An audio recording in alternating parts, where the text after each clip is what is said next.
देश की और अहमदाबाद शहर की सेफ्टी और सिक्योरिटी पे कभी कोई प्रश्न नहीं उठ सकता। जब सेफ्टी और सिक्योरिटी की बात आती हो तो गुजरात पुलिस द्वारा जो कल चंदूड़ा विस्तार में डिमोल्यूशन किया गया है, चाहे वो लल्ला बिहारी का प्लॉट हो या कहीं ना कहीं इलीगल इमिग्रेंट्स ऐसे का जो डिमोल्यूशन किया गया है, उस कार्य को कहीं ना कहीं हम सराहनीय मानते हैं कि इलीगल इमिग्रेंट हिंदुस्तान में नहीं बच सकते। सबसे बड़ी बात तो ये आती है कि 3 वर्षों पहले 2021 में 2023 में यही लल्ला बिहारी के विरुद्ध में कलेक्टर श्री को, म्युनिसिपल कमिश्नर श्री को लिखित रजूआत 2 बार की गई थी कि ऐसे चंदूड़ा तालाब, जो कि छोटा चंदूड़ा तालाब जिसको गिना जाता है, वह 30 से 40 ट्रैक्टर रोजाना डंप होते हैं, लेकिन कोई प्रकार की कार्रवाई नहीं की गई। कहा गया कि अहमदाबाद म्युनिसिपल कॉर्पोरेशन के पास इसका पोजीशन नहीं है और कोई कार्रवाई नहीं की गई। अब सबसे बड़ी बात तो ये आती है कि कल की कार्रवाई में बहुत अच्छा कार्य मैं मानता हूं कि वो लल्ला बिहारी का प्लॉट हो या बांग्लादेशी जो विस्तार थे उनको वहां से हटाया गया। लेकिन सबसे बड़ी बात तो ये उठती है कि धीरे धीरे मैं मानता हूं कि चंदोड़ा विस्तार में 100% में से 70 से 75% ऐसे लोग हैं जो भारतीय देश के नागरिक हैं, जिन्हें उनका हक मिलना चाहिए। तो पिछले 50 वर्षों से वहां पर रह रहे हैं। अहमदाबाद म्युनिसिपल कॉर्पोरेशन यदि कलेक्टर से अपना पोजीशन लेता है तो आज मैं और हमारे एमएलए शैलेश भाई परमार और अहमदाबाद म्युनिसिपल कमिश्नर श्री को मिलकर यह रजूआत की गई है कि जो भी भारतीय लोगों के मकान आप लोगों ने तोड़े हैं, उन सभी को उनका हक मिलना चाहिए, उन सभी लोगों को मकान देने चाहिए। क्योंकि अहमदाबाद म्युनिसिपल कॉर्पोरेशन की पॉलिसी है कि 2010 के पहले जो भी झुपड़पट्टी बनी थी, यदि अहमदाबाद म्युनिसिपल कॉर्पोरेशन उसे तोड़ता है तो उन्हें उनका मकान देने की जिम्मेदारी अहमदाबाद म्युनिसिपल कॉर्पोरेशन की है।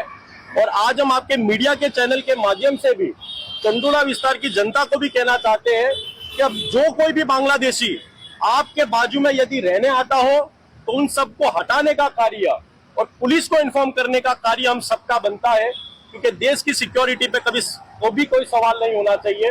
और हमारी ये मांग है कि जो भी भारतीय नागरिक इस पूरी ड्राइव में जिसका भोग बनाया गया, जिनके घर टूटे गए, उन्हें घर दिलाने का कार्य कांग्रेस पार्टी, हमारे एमएलए और हम लोग आज जब रजूआत की गई है तो आने वाले समय में यदि उनको घर नहीं मिलता भारतीय नागरिकों को, तो कड़ा आंदोलन अहमदाबाद म्युनिसिपल कॉर्पोरेशन में करने में आएगा।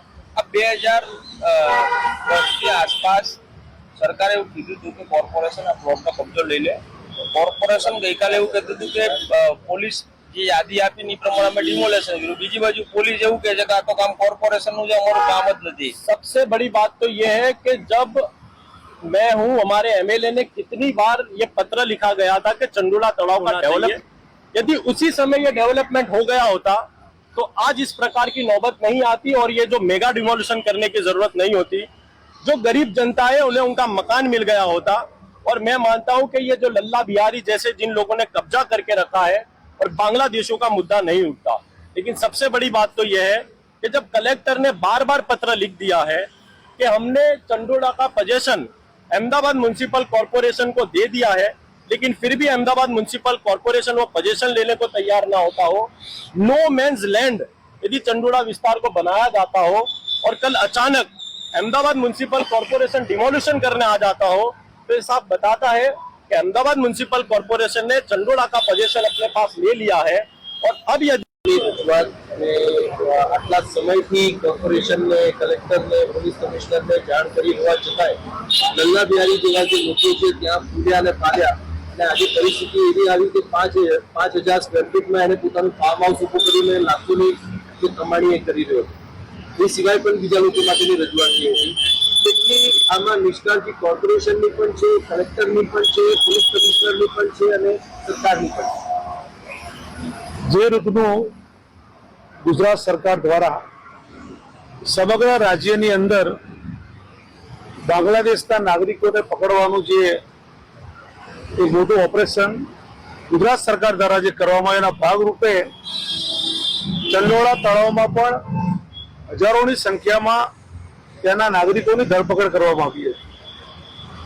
અને પૂછપરછ કરવાને અંતે 100 થી પણ ઓછા બાંગ્લાદેશી નાગરિકો ત્યાંથી મળી આવ્યા છે. એ પણ શંકાસ્પદ ધારામાં અત્યારે પણ છે. ભૂતકાળમાં પણ અને આજે પણ હું વર્ષોથી કહેતો આવ્યો છું કે બાંગ્લાદેશી વસ્તી ચંડોળા તળાવમાં ફક્ત બાંગ્લાદેશી લોકો જ રહે છે, એવી જે માનસિકતા, એક અપપ્રચાર જે ઉભો કરવામાં આવ્યો હતો, તે સરકારને પણ વિનંતી કરી હતી કે તમે તપાસ કરો જેથી કરીને દૂધનું દૂધ અને પાણીનું પાણી થઈ જાય. અને પરિસ્થિતિ એવી થઈ કે પોલીસ દ્વારા જે ડ્રાઈવ કરવામાં આવી, ડ્રાઈવ કર્યા બાદ 100 થી ઓછા લોકોને બાંગ્લાદેશ તરીકે ત્યાં આગળ ઓળખ થઈ.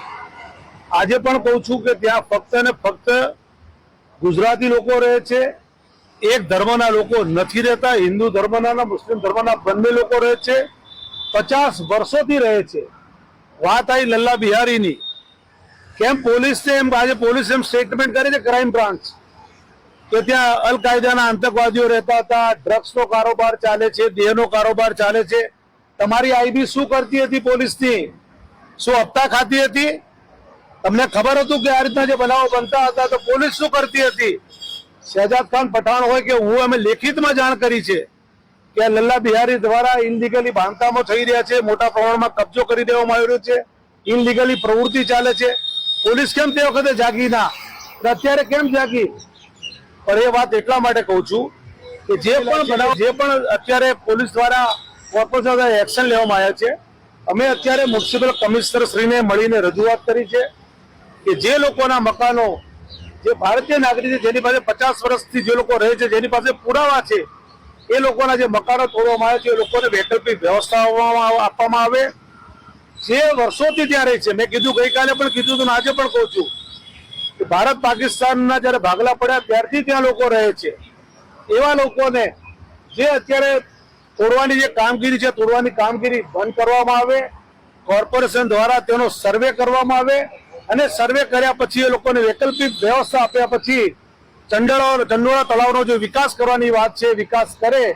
પણ વિકાસની સામે સરકાર જે વિનાશ કરી રહી છે, એ વિનાશને રોકવા માટે અમે અત્યારે માન્ય કમિશનરશ્રીને મળ્યા છે. અત્યારે હાલ હું રાજ્યના ગૃહમંત્રીશ્રીને અને રાજ્યના મુખ્યમંત્રીશ્રીને પણ અમે રજૂઆત કરવા જવાના છીએ કે આજે ઇનલીગલી કામ તમે જે કરી રહ્યા છો એને રોકવું જોઈએ. ભારતીય નાગરિકોના મકાનો તમારે તોડવા ના જોઈએ, એમને નોટિસ